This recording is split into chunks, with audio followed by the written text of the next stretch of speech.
So the reason why I feel like it's such a problem when people are screen recording everything is literally because, like you said, you talked about the Kevin Hart situation. I was in that room. The way you paraphrase what happened in that room with Kevin Hart is completely wrong. And that's literally the problem. Literally, And everybody you hear. I already told you that I don't give a fuck if I was right or I wrong, mean, because that wasn't the point. but The do but point do is, you hold on, but the understand? point But I'm bringing up. That's a great point because you don't is care. lit. One at a time. One That's at a time. One at a I time. want to finish my point because you keep on interrupting me. Literally, my point is that fact that you don't care is literally the reason why Donald Trump even got so fucked shit up so much. Sorry, sent the dumb nigga to the audience. Listen, this Jason, is not can a I conversation. talk? Hold on. Listen, no, Hey, this yo, is Jason. Yo, let him Yo, talk. Jason. hold You on a crazy. minute. Come on, man. Hold on, listen. Yeah, I sent that dumb nigga to the audience. This ain't a room where I want to entertain your conversation about Donald Trump. Listen, at the end of the day, it was less about how Kevin Hart got brought in the conversation as much as it was how celebrities want you to interact with them and hear them out on their shit, like Tory using the conversation yesterday to promote his point of view about what happened with Meg. And then Meek Mill and them not wanting you to share the conversation with him and the DJ Academics. The whole point of the whole conversation, just like what happened right now, if that nigga takes what I said, or any of you take what I said and put it online, that I sent that dumb nigga to the audience for saying what he said, I don't give a fuck, because I'm talking to you in a public way, very public, on a private platform. So that's the whole point of my argument. Like, I'm not a nigga who lives his life giving a fuck what people think. I built my brand over saying what I think and what I say, and I move however I feel like moving. So why are we afraid of shit getting out? The thing is, May even I if ask that Amen. room, Hold on. Let's T is speaking. the other thing is, like, if we're using that room as an example, even if that room wasn't recorded, there was over 5,000 people in that room. And the room, and I think someone pointed out that there was 15,000 people trying to get in. So throughout the variation of the room, there was probably tens of thousands of people in that room. And so even if it wasn't recorded, there was people in that room from various of industries, various of statuses. The information that was shared was going to get out eventually, regardless, whether it was screen recorded or not. So it's like, these are other things that people need to understand, that when you're in a space like this, where there's thousands of people and potentially millions of people with access that vary on the totem pole, like, news is going to get out. And so recording isn't even the biggest issue, because words spread just as fast as a recording. May I please cut in? Yo, Jason, you petty for changing your icon, but I love it. Was that Sabrina that said something? That was Portia. Oh, Portia. Go ahead, Portia. I just wanted to say that I 100% agree with Jason on what he says. I believe that every social media platform has its own identity, and we are placing way too much expectation on what this app actually is, and we're having a hard time adjusting to what it's transforming into. Um, the same way that people's opinion and how what they have to offer and what they have to say is their business, is the same thing with blogs and websites. That's their business. We can't control that. And I just think that we're trying to we can only control the controllable. You know that this is a space that is where people, I mean, you see the interactions on Instagram. We deal with trolling. That climate is constantly like that. I don't think that we should expect some type of, I don't, shift on Clubhouse at any time. That is what it is. And people that don't like it, then just be more tactful. Then just be more tactful in how you speak, and use wisdom in that regard if you want to protect yourself in that way. But we can't Exactly. say. Facts. But like Jason, like Jason said, that's how he uses his blog, and that's what that is. You can't. The social media and the internet will never. I know, as though we want to, because we have our own personal morals, ethics, and what integrity look like. We can't expect social media and the internet to be a safeguard when there's oversharing constantly. The internet I will have a never be question. private. There's a bigger issue Jason, here. can I ask you a question? Yeah, go ahead. I have a question. So I just want to know, what's the difference between screen recording on Instagram, if you see someone out in public with someone like a celebrity and you're recording them, versus being on this platform and recording the information? Like, what is the difference? It all gets leaked out The only to the media. It's loud where I'm at, but the only difference is here on Clubhouse, there's rules, I guess, that tell people it's private, but it's the internet. The internet's never private. We live in a country where there's a Patriot Act that says that the government can tap into your shit anytime they want to. So how would you expect an app like this would give you privacy ever? Like, it's stupid. Bingo. I feel like it's a double-edged sword. And that's why I don't barely be on this motherfucker no more. But that's all where the conflict came in. But sincere, I just wanted to let you know about this. So this is why you have clubs. Clubs, people you can let in and have members, and then you can create rooms for only your members. So you can screen your members, and then you can create rooms specifically for your members, and that's what clubs are for. I just wanted to put that out there. Yeah, Okay, so can I the just say whole- something as hold on, somebody hold who's on, been hold on the app me- for a little let while? Let me speak for just a second. So this is where the whole conflict came in. It came in because everybody was feeling like this was supposed to be exclusive, and like private things started getting out. So that's where the whole argument originally came from. But yes, I don't know who that was saying they wanted to say something. It's the internet, man. It will never be private. And No, that's it. I was going to add to that because I also hear what Sincere is saying, because again, when I first got on the app, there was a level of intimacy. Going back to Maddie J's point, I wanted to use the word intimacy that's starting to go away. And that intimacy, it was so cool. It made, like, I'm bored now with Instagram. I'm bored with Facebook, Twitter. I don't even need those other platforms. I love the fact that Clubhouse gives us the opportunity to showcase what we're doing on those other platforms.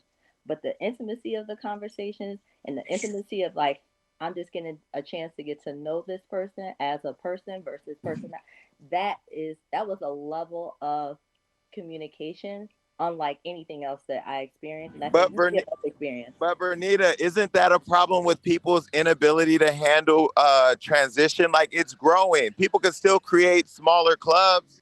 Facts. Jason, can I say something really quick? So I've been on the app for almost a month now, and literally I would recommend anybody who has a Conehead currently to participate in the town hall, so you can kind of be well versed on what's going on currently with Clubhouse. The culture of the app changes weekly. There are thousands of people who are being invited on a daily basis, yes, but on a weekly basis, there's an influx of people who are being invited into the app based off of region or based off of industry. The biggest issue that I have been seeing, and that I feel like really everybody is speaking to it, is the fact of, at what level are we going to accept the fact that the app is dictating not just privacy. I'm not really that concerned about that. I'm more concerned about the fact that now that we have this introduction of celebrities, are they going to be able to leverage that to the point that the direction and the integrity of the app itself, and like the direction of certain features, gets skewed yet again? Because a lot of times we see on other platforms, say for instance YouTube, when YouTube became this influx of things where all these other industries were coming on YouTube because they realized they could monetize off of it, it became kind of like annoying to see that, my favorite blogger is now having to compete against, say, Will Smith, who has like all this production value and all this stuff going on for him that he can kind of like use to his advantage on that space. And the same thing is kind of happening here now. I'm seeing it's like celebrities, are they going to curate how we are able to move? Like, I don't care about the screen recording. Like, I'm more concerned about, like, are we going to be now censored to the point where celebrities, because they're a celebrity, they can censor how we operate within rooms that may have nothing to do with them? I mean, you can do that in this Absolutely. room here, though. You can do that in any room that we have. Well, for sure, you can do that. But I'm saying, if you were just in the town hall that just occurred, like Paul is talking about certain things, and I'm hearing certain buzzwords that really would affect and benefit the celebrity more so than it would regular people. So it's like, okay, so where do we go from there? you know, like where's the app gonna go? But I think it's kind of you know, kind of stupid to think that a conversation that's happening in real time, whether it's screen recorded or not, it's still happening and trending on Twitter. So it's not, there's no way of trying to protect any floodgates of or an influx of people coming onto an app or getting into a room. Like there's no way to control that. And like, why are we trying to control that? That's the reason why Clubhouse was created, because it was a different space. If I And interrupt wait, really quick. let me say this: if you're a manager, publicist, label, if you're one of those creative heads, listen to the conversation. I see some of y'all peeking in. Y'all don't want to stay too long because you think I'm gonna miss you. But if you're listening and you're concerned, and this conversation concerns you because your artist is on here being reckless, get your artist the fuck off of Clubhouse. Because at this point, like I'm sick of censorship, and I'm sick of people afraid of just having these conversations because they're going to get out. If you're that afraid, create your own support group where friends come to your house and socially distance, and you could be vulnerable in privacy of your own home. But this is the internet, and I'm sorry, the internet will never be private. Point blank in the period. I have a question for, can I speak? I have a question for Jason, and then Kenny, you can go after me. Okay. Jason, do you feel that the celebrities or people like execs will eventually leave the app because if, like, I guess if they can't gain control of what's being put out, I feel like they'll eventually leave? Yeah, and you know what? Guess what? If you're an artist, 21 Savage is never going to do a song with you just because you're on here talking about how passionate you are as a new artist. Like that's rarely that's rarely going to happen. So who gives a fuck about whether or not they're on the app? Them niggas got hella money and they already caked up and doing their own thing. They ain't worried about you. And my point is, what I loved about this app was I was coming on here and I was hearing serious conversations with people who were established, people who were hopeful to get it, people who wanted to learn, and the conversations were all positive. As the app is growing, the conversations are changing, but that's okay. The world changes and evolves every day. I think that we just have to understand we have to change and evolve with the app. And if conversations get out, that is just what the internet is. Yeah. So y'all wanna know what's crazy? When I sit here and think about this shit, nigga, the niggas who made the app probably recorded that conversation and put it out. Fact. They got our ass turned up. We all talking about this shit. Yo, you know how many niggas hit me today talking about, I'm about to sell my invites, nigga. Niggas is hitting me. Regardless, I feel like everyone as a human, like, we gotta be careful of what we say. It's the fucking internet. Like Jason said, like, you should already know, like, all right, I need to be careful with what I say right now. You know what I'm saying?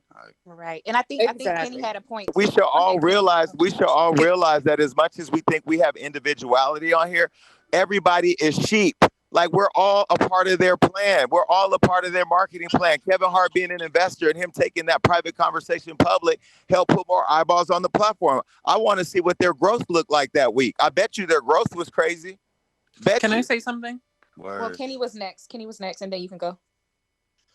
I was gonna agree with what Kimiko and also Jason were saying about, like, you know, celebrities on here and whether they're going to be, you know, like afraid to be on here or might leave. And the answer for that is definitely yes. And I've only been on since like November 27th, and I felt like I've already seen 2010 Twitter all the way through like now within just a span of a month. And especially with the whole academics thing, I feel like a lot of famous people, if they're going to be on Clubhouse, their time is now, because they're at least able to reach people. Because once they let everyone online, it's going to be an insane madhouse. If you think it's crazy now, just wait till all like the K-pop stands and all the Taylor Swift and all those types start coming on and doing their own chat rooms and flooding it. And we won't even be able to get to talk to people.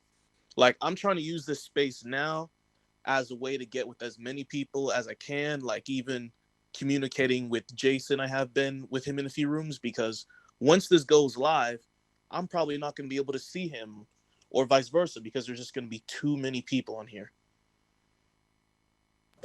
I think Kenny, the functionality of the app is going to always be what it is, right? If I create a room and I have 20,000 people in the room and people raise their hand, I can scroll through while other people are talking to see who I want to add to the platform. I don't think evolution is a bad thing, and I don't think we should be afraid of it.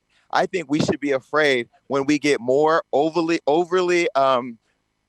political, when political correctness takes over, when the lack of transparency exists. I feel like that's when we should be concerned. I don't think K-pop, they can come in and flood whatever they want to flood, right? They're going to flood the rooms they want to be in, but I don't give a fuck about K-pop, and I'm not going to be there. I don't even give a fuck about academics. I don't give a fuck about academics. I was just in there trying, I was just I don't give a fuck about shit but money. I was trying to figure out how the nigga got 5,000 people in the room. That's what I was in there for. So once I saw what it was, I bounced, and it was what it was. I didn't think about it anymore. I just feel like we shouldn't be censoring each other. Like, censorship is what makes it so scary to speak freely about what you think. These days, most of the headlines where everybody's losing shit with cancel culture, which that's some bitch ass shit, is because people are saying what they think and what they feel at the time. And then the culture saying, oh, unacceptable, you're canceled. Like, we shouldn't even be on that type of shit. We should be able to say whatever we want. And if people are recording it, they may be some bitches for it, like my boy Sincere said, but shit, it is what it is. It ain't gonna stop my bags if you record what I say. Can I say something? I have a question. Yes, I think, is that Imani that said that first? Yes, ma'am. Okay, go ahead, Imani. And I was going to say, just jumping in from a media perspective, as Jason has stated, like, the majority of the people that's on this platform are in media, entertainment, and tech. So the idea that people are not going to record, transcribe, create articles or thought pieces out of this is absolutely insane. And for any publicists and PR people that think that their clients are safe to be freely on any social media platform to say or do whatever, and it not make some kind of headline, news, Twitter feed, or whatever, is actually outrageous, especially for professionals that understand that once your client takes to a specific forum or forum and says whatever they say, it's free game. That's just what it is. And people saying integrity, listen, as somebody that works in media, I could have created thousands of pieces just in 1 week's time of being in Clubhouse. But at the end of the day, integrity for somebody that's in media only has to do with the fact that they're getting the story actual and factually correct. That's it. That's the only integrity that's needed. Right. Facts. I'm gonna bring this up one more time. So when somebody opens the room, I don't know if you guys ever experienced creating a room, but when you click that green button that says start a room, you have 3 options. You can start an open room, you can start a closed room, or you can start a social room that only your followers can see. We have that opportunity to do so. So if I'm managing an artist and the artist wants to be able to socialize and network and speak their piece, they always have that option. So if somebody intentionally chooses open, they're making that decision. So I think a lot of us are forgetting for the fact that you can actually create the space that you want to create, invite who you want to invite. Somebody wants to create a online Soho on Clubhouse, you can literally do it. Soho House can literally create a club on Clubhouse, only invite the members of the club, literally, and only have the conversation they want to speak about, and the only people who see it are the ones who are invited. So I'll stress that fact. Right, and you know what? Can I add something? Go ahead. Say, whenever you part your lips, you should be aware that somebody might take whatever you have. It could be on the train, it could be on Clubhouse, it could be anywhere at an event. The minute you part your lip as a public figure or anybody, you should know that you're going to be held accountable for whatever whatever comes out your mouth. Secondly, so I have a question for the journalist. So if a political leader, if somebody came here and they said something wrong, like if Trump came over here and he said, we're meeting at 5 p.m. in front of the White House to, whatever the case may be, isn't it your right as a journalist to get that message out to the public? Or is it because this is Clubhouse, we can't say it? Like, where does the lie? Well, let me answer this, because I know there are a few people who think they're journalists in the room, but I'm actually one. Let me say this, okay? We ever seen a politician use Twitter the way we saw Trump use Twitter? Ever? No. Like, No. we've never seen a president. We've never seen a president say, fuck the press corps. I'm not doing interviews with y'all, even though you're here to be the balance between politics and the public. I'm going to go on Twitter every day and tell you what I think. I'm going to go on Twitter and tell you to go fuck themselves. I'm going to go on Twitter and spew racism. I'm going to go on Twitter and I'm going to govern the country as the leader of the free world from my Twitter.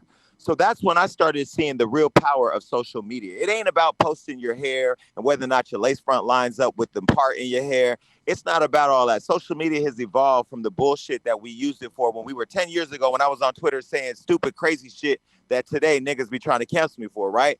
Nowadays, we are using it to run the world. And so if you can shift the global economy from your Twitter, why is it that I can't come on here and tell you whatever I want to tell you? I mean, the president can have his shit go public. I'm going to use my shit and it's going to go public. So why do I care? You cannot beat the internet. So you don't even have to categorize the conversation, whether it's my sister selling hair, whether it's me on here trying to pick up a Dominican, whether it's a politician trying to ruin the world. It's social media, it's the internet. And when it's out there, it's for public consumption. And you cannot be mad when somebody is feeding the public what you're saying. Can I ask you a question, Jason? Jason trying to get a Dominican. What is going on here?